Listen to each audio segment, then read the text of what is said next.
and can be found in many water systems, such as hot water tanks, cooling towers, large air conditioning systems, or hot tubs. It's typically transmitted by inhaling infected aerosols, like contaminated water sprays, jets, or mists, and causes a disease called legionellosis with two distinct entities. The first one, Legionnaires' disease, got its name from a deadly outbreak of pneumonia in 1976 among people attending a convention of the American Legion. And the second one, Pontiac fever, got its name from Pontiac, Michigan, where the first case was recognized. Now, Legionella pneumophila has a very thin peptidoglycan layer, so it stains like gram-negative bacteria, but it stains pretty weakly as a gram-negative bacteria, so it's best visualized with silver stain. Legionella pneumophila is non-spore-forming, aerobic, which means it needs oxygen to survive, facultative intracellular, which means it can survive both inside and outside the cell, and oxidase and catalase positive, which means it produces both of these enzymes. Finally, it needs special nutrients to grow, such as cysteine and iron, so it grows on a special medium called buffered charcoal yeast extract, or BCYE, which contains cysteine and iron that are essentially for the growth of Legionella. So on this medium it forms gray-white colonies with a cut glass appearance.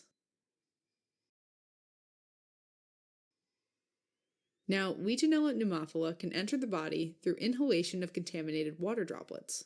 Once it reaches the lungs, it gets ingested by alveolar macrophages, and inside macrophages it gets wrapped up in a vesicle called a phagosome, which normally merges with lysosomes to kill invading bacteria. However, Legionella has a type 4b secretion system, which uses effector proteins to prevent phagolysosomal fusion. As a result, Legionella is able to survive and replicate inside the macrophages. When the cells become too small for the growing number of bacteria, it bursts, releasing Legionella in the extracellular space, and infecting other cells. Bacterial growth and death of alveolar macrophages produce powerful chemotactic factors that cause a large influx of polymorphonuclear leukocytes and monocytes from the peripheral blood. This leads to fluid exudation and deposition of fibrin in the alveoli, resulting in a destructive pneumonia that obliterates the air spaces and compromises respiratory function. Dissemination of bacteria to other sites outside the lungs, such as the central nervous system, GI tract, kidneys, and the heart, may occur via infected macrophages that carry the bacteria.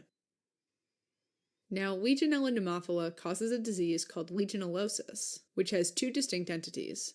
One form is Legionnaires' disease, which causes a severe pneumonia with high fevers, usually over 40 degrees Celsius or 104 degrees Fahrenheit. There can also be gastrointestinal symptoms such as vomiting and diarrhea, as well as neurological symptoms such as a headache and confusion. A second form of the disease is Pontiac fever, which is a much milder disease without pneumonia, but with some flu-like symptoms. Diagnosis is done by identifying Legionella using cultures from respiratory tract secretions or using a urinary antigen test that detects Legionella lipopolysaccharide antigen in urine. Other tests include a chest X-ray that shows a patchy infiltrate with consolidation of one lobe, and a blood analysis that shows hyponatremia, which is low levels of sodium in the blood, leukocytosis, which is high levels of leukocytes, and thrombocytopenia, which is low levels of thrombocytes. Treatment for Legionnaires' disease is done with macrolides, such as azithromycin, or with fluoroquinolones, such as levofloxacin. Pontiac fever is a self-limiting disease that resolves spontaneously and does not require treatment.